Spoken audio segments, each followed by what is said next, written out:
அனைவருக்குமே வணக்கம். சற்று முன் கிடைத்திருக்கக்கூடிய ஒரு மிக மிக முக்கியமான செய்தி ஒன்று வெளியாகியுள்ளது.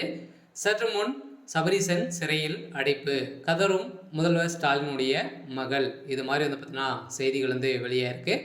சபரீசன் என்றாலே அனைவருக்குமே தெரியும், தெரியாதவர் கூட இருக்கலாம். ஏன் அப்படின்னு பார்த்தீங்கன்னா திமுக அவருக்கு எந்த ஒரு பொறுப்பும் இல்லை. பொறுப்புகளே இல்லாமல் பார்த்தீங்கன்னா ஒருவர் திமுக இணைய வேண்டும் என்றாலும் திமுக பார்த்தீங்கன்னா அமைச்சராக எம்எல்ஏவாக ஆக வேண்டும் என்றாலும் பார்த்தீங்கன்னா அவருடைய தயவு இருந்தால் மட்டுமே தான் திமுக நீங்கள் எந்த ஒரு பொறுப்பையும் அடைய முடியும். அதனால் அந்த அளவிற்கு திமுகவுக்கு பின்னிருந்து இயங்கக்கூடிய ஒரே ஆளாக இருக்கக்கூடியவர் தான் சபரீசன்.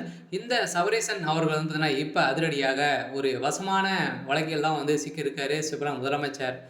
மருமகன் சபரீசன் பெயரில் ரூபாய் 1 கோடி பண மோசடி நடந்திருக்கு அப்படின்ற மாதிரி இப்போ தகவல் வெளியே இருக்கக்கூடிய நிலையில் இதன் அடிப்படையில் தான் சபரீசன் அவர்கள் கைது செய்யப்பட்டிருக்கக்கூடிய நிலையில் திமுகவில் பெரும் பரபரப்பை ஏற்படுத்தியிருக்கு.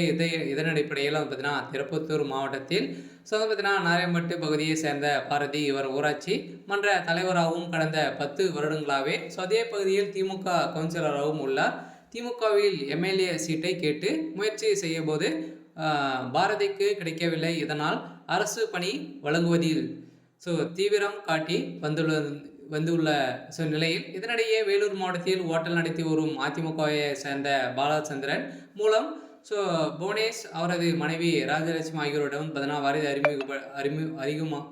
அறிமுகமாகி உள்ளார். இதன் அடிப்படையில் இருவருக்குமே இதில் நிறைய அவருக்கு 1 கோடியே செலவாகும் என்று கூறியதாக சொல்லப்பட்டு இருக்கக்கூடிய நிலையில் இதை நம்பி பாரதி சென்னையில் உள்ள ஒரு ஹோட்டலில் வைத்து 34 லட்சம் ரூபாய் புவனேஷ் மற்றும் அவரது மனைவி ராஜலட்சுமிக்கு கொடுத்து இருக்கக்கூடிய நிலையில் இதில் பார்த்தீங்கன்னா சபரீசன் அவர்கள் தான் இதில் சிக்கியிருக்காரு.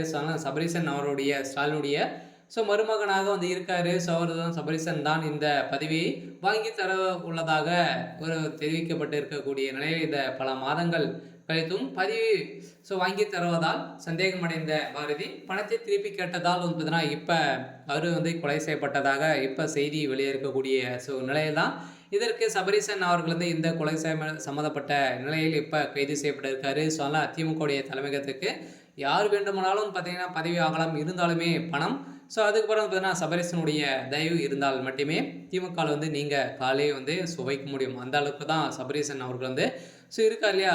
திமுகவுடைய பின்னிருந்து இயங்கக்கூடிய ஒரே ஆள் சபரீசன். இவர் பார்த்தீங்கன்னா ஒரு முக்கிய புள்ளியாக தான் இருக்கார். இருந்தாலுமே ஸ்டாலினுடைய ஒரு மருமகனாக தான் இருக்கார். இதன் அடிப்படையில் தான் இப்போ இந்த கொலை வழக்கில் பார்த்தீங்கன்னா சபரீசன் அவர்கள் சிறையில் அடைக்கப்பட்டதாக செய்தி வெளியாக இருக்குது. சரி, ஓகே. எனக்கான அப்டேட் பார்த்தீங்கன்னா இதுதான். மறக்காமல் நம்மளுடைய சேனலை சப்ஸ்கிரைப் பண்ணி சப்போர்ட் பண்ணுங்கள். தேங்க்யூ.